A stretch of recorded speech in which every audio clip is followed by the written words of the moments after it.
இன்றைக்கி நம்ம தேங்காய் பால் சாதம் எப்படி பண்ணுறதுன்னு பார்க்கலாம். அதுக்கு ஃபஸ்ட்டு 1½ கப்பு சீரக சம்பா அரிசி எடுத்து அரை மணி நேரத்துக்கு நல்லா ஊற வச்சுக்கலாம். சீரக சம்பா அரிசி தான் இதுக்கு நல்லா டேஸ்ட்டு கொடுக்கும், அதனால் அதையே எடுத்துக்கலாம்.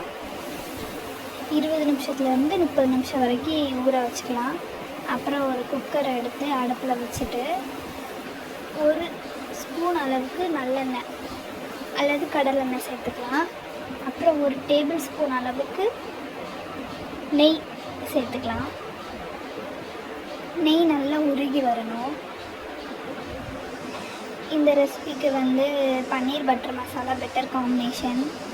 அதுக்கப்புறம் அந்த நெய்யில் ஹோல் கரம் மசாலா, ஒரு பச்சை மிளகாய், கொஞ்சமாக கருவேப்பிலை சேர்த்து நல்லா வதக்கிட்டு ஒரு வெங்காயம் சேர்த்து நல்லா வதக்கி கோல்டன் ஃப்ரை ஆகிற வரைக்கும் நல்லா வதக்கிக்கலாம்.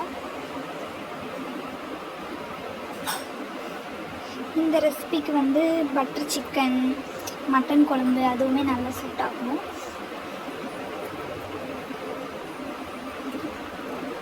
அப்புறம் 1 டேபிள் ஸ்பூன் அளவுக்கு இஞ்சி பூண்டு பேஸ்ட் சேர்த்துக்கலாம். சேர்த்து அதையும் நல்லா வதக்கிட்டு கொஞ்சமாக புதினா இலை சேர்த்துக்கலாம்.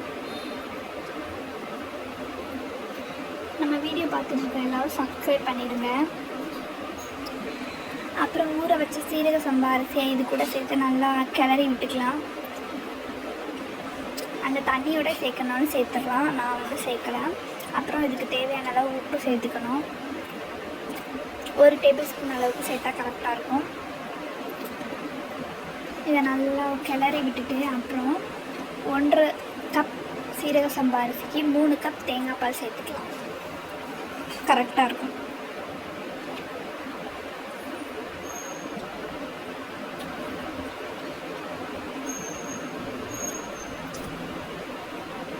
சேர்த்துட்டு குக்கர் விசில் போட்டு மூடி வச்சுட்டு 1 விசில் வந்ததுக்கப்புறம் ப்ரெஷர் ஆட்டோமேட்டிக்காக ரிலீஸ் ஆனதுக்கப்புறம் சர்வ் பண்ணால் கரெக்டாக இருக்கும். நம்ம வீடியோ பிடிச்சிருந்தா சேனலை லைக் பண்ணுங்கள், ஷேர் பண்ணுங்கள், சப்ஸ்கிரைப் பண்ணுங்கள். அடுத்த வீடியோவில் பார்க்கலாம். தேங்க்யூ.